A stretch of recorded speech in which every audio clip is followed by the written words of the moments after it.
पूर्व मुख्यमंत्री की आज पुण्यतिथि है। इसको लेकर तमाम जगहों पर कई कार्यक्रम आयोजन हो रहा है, संगोष्ठी कार्यक्रम आयोजन हो रहे हैं और हमारे साथ पूर्व कैबिनेट मंत्री हैं रीता बहुगुणा जोशी जी।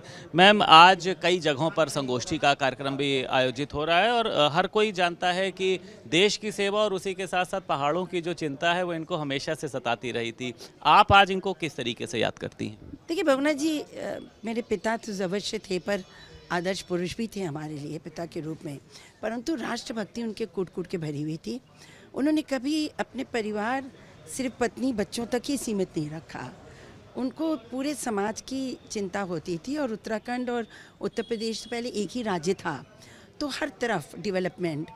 और मैंने एक बार उनसे पूछा कि भाई आप कुल 2.5 साल मुख्यमंत्री रहे, इतना काम आपने कैसे कर दिया कि लोग आज अब दशकों बाद भी आपको याद रखते हैं। तो उन्होंने कहा था कि जिस दिन से मैंने होश संभाला, मैं ये सोचता था कि अगर कभी मेरे हाथ में कलम आई तो जिस सड़क से मैं निकल रहा हूँ मैं क्या करूँगा। तो मेरा ब्लूप्रिंट तैयार था, मुझे कुछ सोचने की आवश्यकता नहीं थी।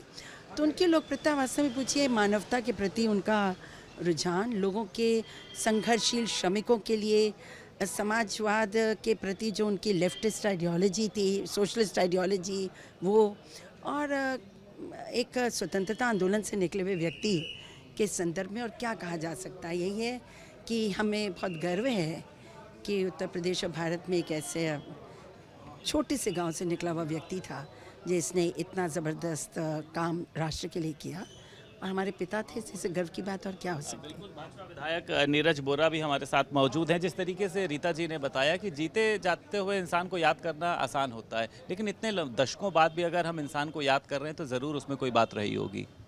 देखिए, आदरणीय बहुगुणा जी एक महापुरुष थे। उन्हें महापुरुष की श्रेणी में रखा जाता है क्योंकि वो इतने सरल और सुहृदय थे, और लखनऊ से उनका विशेष रूप से एक बड़ा रिश्ता था। एज अ मुख्यमंत्री भी रहे और फॉर्चुनेटली लखनऊ के वो सांसद भी रहे हैं। जन जन के बीच में लोकप्रियता थी, लोगों को सुनने की। बहुगुणा जी सीएम थे, लेकिन लोगों को अगर कभी उनसे मिलना होता था तो मुख्यमंत्री आवास के दरवाजे हमेशा खुले रहते थे। लोग उनसे सीधे संवाद कर सकते थे और निर्णय लेने की क्षमता उनकी अभूतपूर्व थी। उन्होंने जो निर्णय लिए वो उत्तर प्रदेश के लिए एक मिसाल बने, और उनको आज ही नहीं, हमेशा आगे आने वाले समय में भी पीढ़ी दर पीढ़ी याद किया जाएगा। बिल्कुल स्वाभाविक सी बात है। अच्छा, तो ये जो है हेमवती नंदन बहुगुणा जी के साथ कैबिनेट में रहे, तो आप समझे जा सकते हैं कि एक अनमोल जो रत्न है। हाँ जी, अब बताएं थोड़ा सा कि आज अगर उनको याद किया जा रहा है, क्योंकि उस समय तो देखिए हम लोग थे नहीं, लेकिन तमाम काम किए उन्होंने, चाहे पहाड़ों की बात करी जाए या अन्य जगहों की बात करी जाए। देखिए, हेमवती नंदन बहुगुणा जी की कैबिनेट में मैं उत्तर प्रदेश में शायद अकेला मेंबर हूँ, जो बाकी तो सब कोई भी नहीं है। और मैं पहली बार उनके साथ हुआ था, कैबिनेट मिनिस्टर हुआ था, और उनमें और आज में बड़ा फ़र्क लगता है कि वो एक पीपल्स चीफ मिनिस्टर थे कि हर एक से हर वक्त सवेरे 5 बजे भी लोग जाके उनसे मिल सकते थे।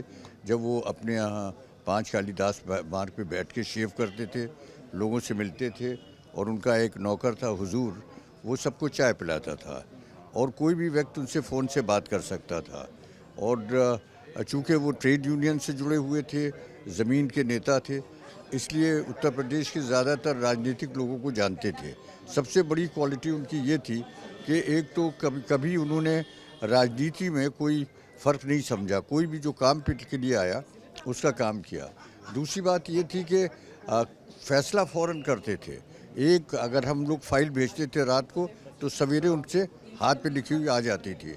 तो ऐसे बहुत कम लोग हैं, और उन्होंने बहुत काम किए हैं। अभी तो लंबी फहरिस्त है, लेकिन विकास की बुनियाद जो है वो हेमवती नंदन बहुगुणा और उनकी कैबिनेट में नारायण दत्त तिवारी जी वगैरह ने डाली थी। बात करने के लिए तो अब से कुछ देर बाद मुख्यमंत्री योगी आदित्यनाथ पहुंचेंगे, और सामने ये जो आप प्रतिमा देख रहे हैं, ये पूर्व मुख्यमंत्री हेमवती नंदन बहुगुणा की है, जिनकी पुण्यतिथि को आज देश भर में मनाया जा रहा है। तमाम जगहों पर संगोष्ठी का कार्यक्रम भी आयोजित किया जा रहा है, और अब से कुछ देर बाद मुख्यमंत्री योगी आदित्यनाथ भी उनकी प्रतिमा पर माल्यार्पण करने के लिए पहुंचेंगे। लखनऊ से वीडियो जर्नलिस्ट मेहंदी हसन के साथ संदीप खेर, भारत समाचार।